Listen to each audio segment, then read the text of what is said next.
Okay, so most people think they're doing well, but they're actually house poor, and they don't even realize it. Okay, so you bought a nice home in a good neighborhood with a good payment. On paper, everything looks fine, but your money, it's gone. Okay, most people buy at 50%, 40%, 50% of what they make, and it's just a disaster. It's a disaster because you got everything else, and it doesn't matter because it's just a percentage of what you make. It doesn't matter how much you make. A lot of people, I mean, they'll just, if you make more, they'll just buy a bigger home. Okay, so defining house poor, what is it? It just means that too much of your income is going to your house. Like I said, 40, 50%. It's just too much. Okay, you should probably aim to go, I don't know, 25 or less, 30 or less. The less, the better. Um, I've got friends making, 20K, 25K net. That's after tax. They're making a lot of money, paying like 5K, 6K for their mortgage, which is fine. That's fine. That's less. That's less than 30, less than 25%. Okay. So, but I also have friends paying the same mortgage, 5, 6, making half of what the other friends are making. So making 10, 12, and it's just, I don't know.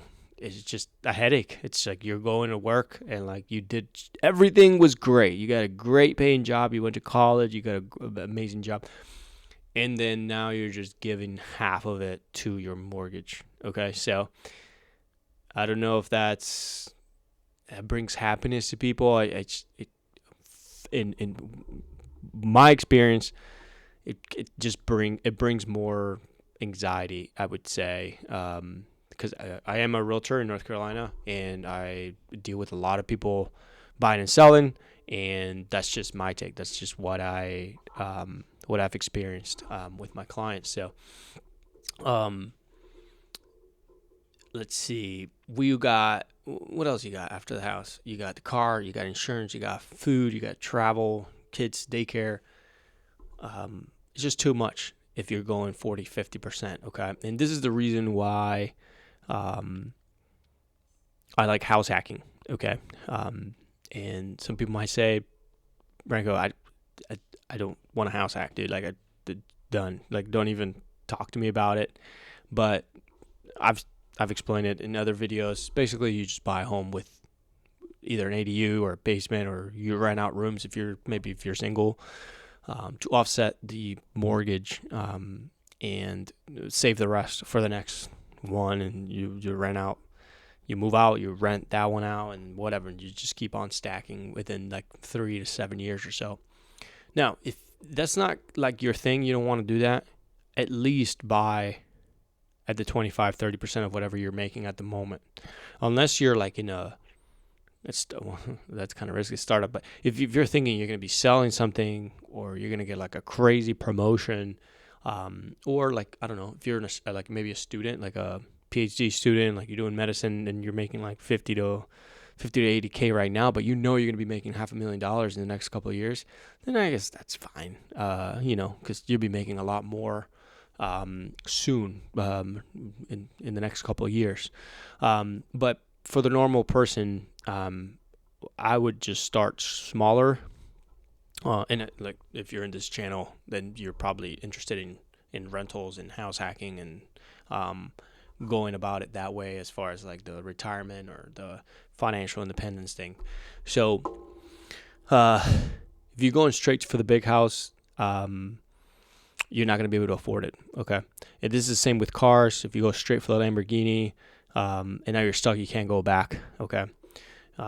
It is a wealth killer, because you make more money.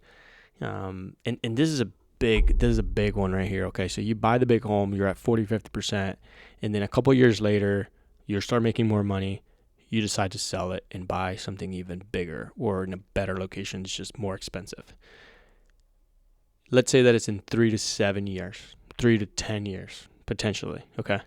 You just gave all that interest to the bank, and now you're starting to pay interest again on that next one. It's an absolute wealth killer, time killer. It's like, I don't know if you understand the whole principal and interest thing. You pay more interest at the beginning. Then you're like 10 to 15, it starts kind of shifting, and then you start paying more principal, like it's actually yours. But if you're selling every 5 to 10 years, you're paying commissions to sell, you're paying all this interest up front, you have like no wealth. Like you're paying just to be there. Like might as well just rent at that point. It is a little cheaper to rent, to be honest, right now. So you have the home. I would just rent if that's what you're trying to do. I guess most people won't understand that, and they're like, nah, I just want something that's mine, but it's not really yours. You're paying the bank the interest, okay? So that's huge. So if you're not going to keep it for more than like 5-10 years, maybe think about renting or buying smaller. Like I said, you buy smaller, year later, year and a half later, 2 years later, you buy something else and you rent this one out, okay? And you do the same thing a couple times, and then you have options, okay? Kind of like what I preface in a lot of my videos. That's what smart people do. That's what I've done. Calling myself smart. I'm not really that smart, but I just kind of understood it math-wise. If I can rent this one out and my mortgage is this, whatever, I can just have a part-time. I can just do whatever the heck I want. And that's how it kind of happened, kind of how it started when we first bought our home. Our very first home, I didn't really have this idea. I didn't really know what house hacking was. And then kind of like a year later, I was like, oh, crap, this kind of makes sense. And then we started doing it. So, by the way, if you like this stuff, if you like getting any type of nuggets and you're like, oh, crap, maybe I should reach out to an agent or whatever, like and subscribe. That'd be awesome for the channel. Thank you. And then I am a real estate agent in Raleigh, North Carolina. So if you're here, you're looking to buy a house or house hack, I can personally help you. Just send me a DM on Instagram or send me an email. And the same with, if you're anywhere else in the United States, I can connect you to a great agent and we can work that way as well. So again, DM me, add me, say hi on Instagram, or if you don't have Instagram for some reason, send me an email. I'm also on Facebook and stuff, but I don't really use it. In all seriousness, you don't need the bigger house. You just need more control over your money. So download Rocket Money, or just do a Google Sheets, whatever you're comfortable with, and see where you can kind of improve, save a little bit so you can have the money for down payment for that first one. And don't go big. Don't go 40, 50%. Okay. Most people will stay house poor their entire life, and just upgrading payments every few years, like by buying and selling. That's why they never get ahead. Okay. So don't be that person. Hit me up, Instagram or email, and I'll catch you in the next one. Bye.